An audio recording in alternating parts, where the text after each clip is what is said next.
नमस्कार मंडळी, स्वागत आहे तुमचं आमच्या चॅनलमध्ये।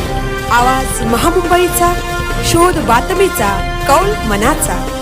चला तर मग आमचे चॅनल लाईक करा, शेअर करा आणि सबस्क्राइब करा। धन्यवाद। पेण शहरातील हे आहे गोटेश्वर मंदिर। हे मंदिर पांडवकालीन असून इथे त्या काळात गवळी लोकांची वस्ती होती आणि आज जिथे गोटेश्वरच मंदिर आहे तिथे गुरांचा गोठा होता। त्या काळात एक गाई रोज एकाच ठिकाणी दूध सोडायची। मग त्या ठिकाणी खोदकाम केले असता तिथे पिंड सापडली आणि तिथे गुरांचा गोठा असल्याने त्याचे नाव गोटेश्वर देण्यात आले, अशी येथील आख्यायिका आहे। आज इथे पहाटेपासून भाविकांची मोठी गर्दी पाहावयास मिळत आहे आणि येणाऱ्या प्रत्येक भाविक भक्तांना राजगिरा लाडू व केळ प्रसाद म्हणून दिवसभर देण्यात येते। आवाज महामुंबईच्या चॅनलसाठी अरुण चवरकर, पेण।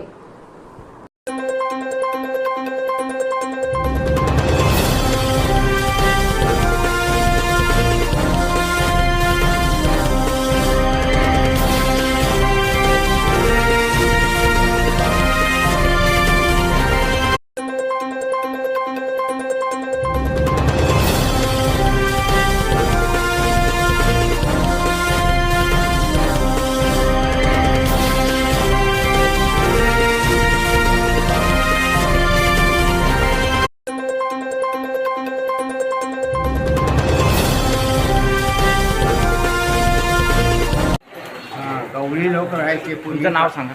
माझं नाव यशवंत रामचंद्र गुरव। हे गोटेश्वर देवस्थान स्थापन झाण्याची मागची भूमिका, इथे पूर्वी धनगर लोक राहायचे, गवळी लोक राहायचे आणि दुधाचा व्यवसाय करायचे। त्यांचे गुरंढोरं पाळायचे, गाई वगैरे पाळायच्या आणि ती गाय एक तिचं धार टाकत होती, म्हणून त्यांच्याना बघितलं की ही गाय सारखी तिथंच का धार टाकते, आणि तिथं बघून त्यांना एक कृषी आला की इथं काहीतरी दैवी शक्ती आहे। पाहिलं तर तिथं ते पिंडीचं हे त्यांना सापडलं।